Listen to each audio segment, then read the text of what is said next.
Continuando o nosso estudo aqui dos processos de soldagem, que não são os processos de soldagem MIG-MAG.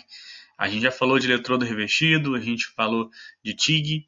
Agora eu apresento para vocês a soldagem a arco submerso, que é o SAW, é a sigla desse processo. Muita gente confunde e acaba associando a soldagem em arco submerso com aquela soldagem subaquática, que é aquela realizada dentro da água, dentro do mar, por exemplo. Não tem nada a ver, é natural que as pessoas se confundam, mas a soldagem a arco submerso ela tem outra característica. Então, se a gente analisar nessa imagem aqui, ó, a gente consegue ver o quê? Vocês lembram da tocha? Assim como tem em TIG, aqui também a gente tem uma tocha e tem um eletrodo aqui. Na soldagem TIG, o eletrodo ele não se consome durante a soldagem. Ele até se desgasta, mas ele não é depositado na solda. Nesse caso aqui, existe um arame que passa ali dentro da máquina, dentro da tocha, e esse arame é depositado na solda, na região de solda, assim como acontece com o eletrodo revestido, sendo que o eletrodo revestido é um processo, vamos dizer assim, que o eletrodo você tem que ir fazendo a troca, ele se consome e você bota outro eletrodo, se consome e bota outro eletrodo. Nesse caso aqui, a alimentação desse arame é contínua.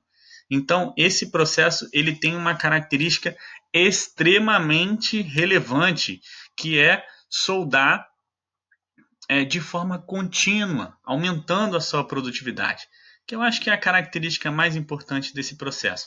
Então, aqui, além da tocha e do eletrodo contínuo que eu já apresentei para vocês, existe um fluxo, certo? Aqui existe um fluxo e é por isso que se chama arco submerso, porque o arco elétrico, que é essa região aqui, ó, onde tem esses feixes vermelhos aqui, o arco elétrico está tapado por um fluxo que cai também aqui, ó, da tocha, ou pode cair também, na verdade, de um componente da tocha, né, vamos dizer assim.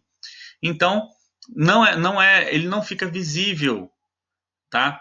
Então, um arco submerso, você no TIG, eletrodo revestido, que você tem que usar, por exemplo, uma máscara para poder escurecer e você não machucar os olhos. Nesse caso aqui, o operador, na verdade nem é soldador, o operador de soldagem, a pessoa que for operando o processo, ele não precisa utilizar, porque o arco ele fica escondido ali no fluxo. Então, esse fluxo aqui, a gente pode perceber aqui que tapa essa região de solda, protegendo o material, depois forma uma escória, que essa escória tem que ser retirada, tá bom? Então, é um processo bem interessante, tá? E vamos falar de mais algumas características dele aqui. O equipamento necessário: fonte de energia, alimentador de arame, painel de controle, tocha de soldagem, porta-fluxo, que é justamente o que eu falei, ali onde o fluxo acaba saindo, ele fica acoplado junto com a tocha, fazendo o movimento e o depósito.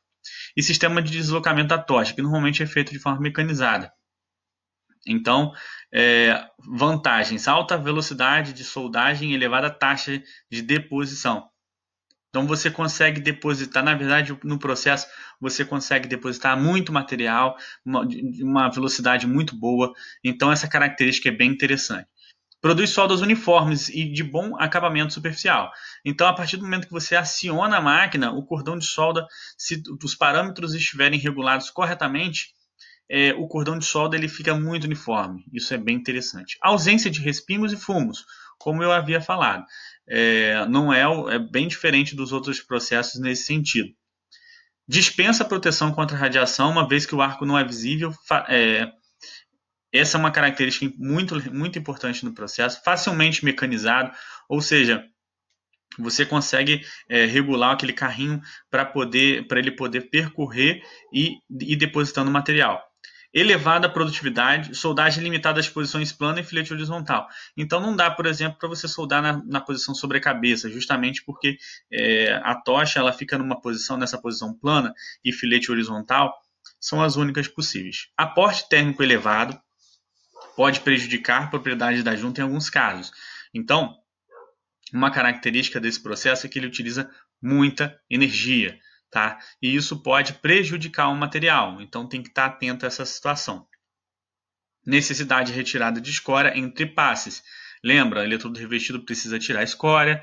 TIG, de certa forma, a limpeza é bem tranquila. Já em arco submerso, tem que ter também cuidado, porque tem bastante escória. Soldagem de aço carbono, baixa e alta liga, soldagem de níquel suas ligas, soldagem de membros estruturais e tubos de grande diâmetro, soldagem em fabricação de peças pesadas de aço, soldagem de recobrimentos, manutenção e reparo. Então, gente, é um processo bem interessante. Inclusive, tem uma empresa que eu conheço que chegou a comprar um equipamento desse, tem essa vantagem da produtividade, mas operar o equipamento não é tão fácil quanto se imagina. Essa empresa mesmo teve problemas, né, para poder botar a máquina para funcionar. Então exige sim profissionais, você tem que ter profissionais capacitados, qualificados, que entendam de soldagem para poder fazer o equipamento funcionar plenamente.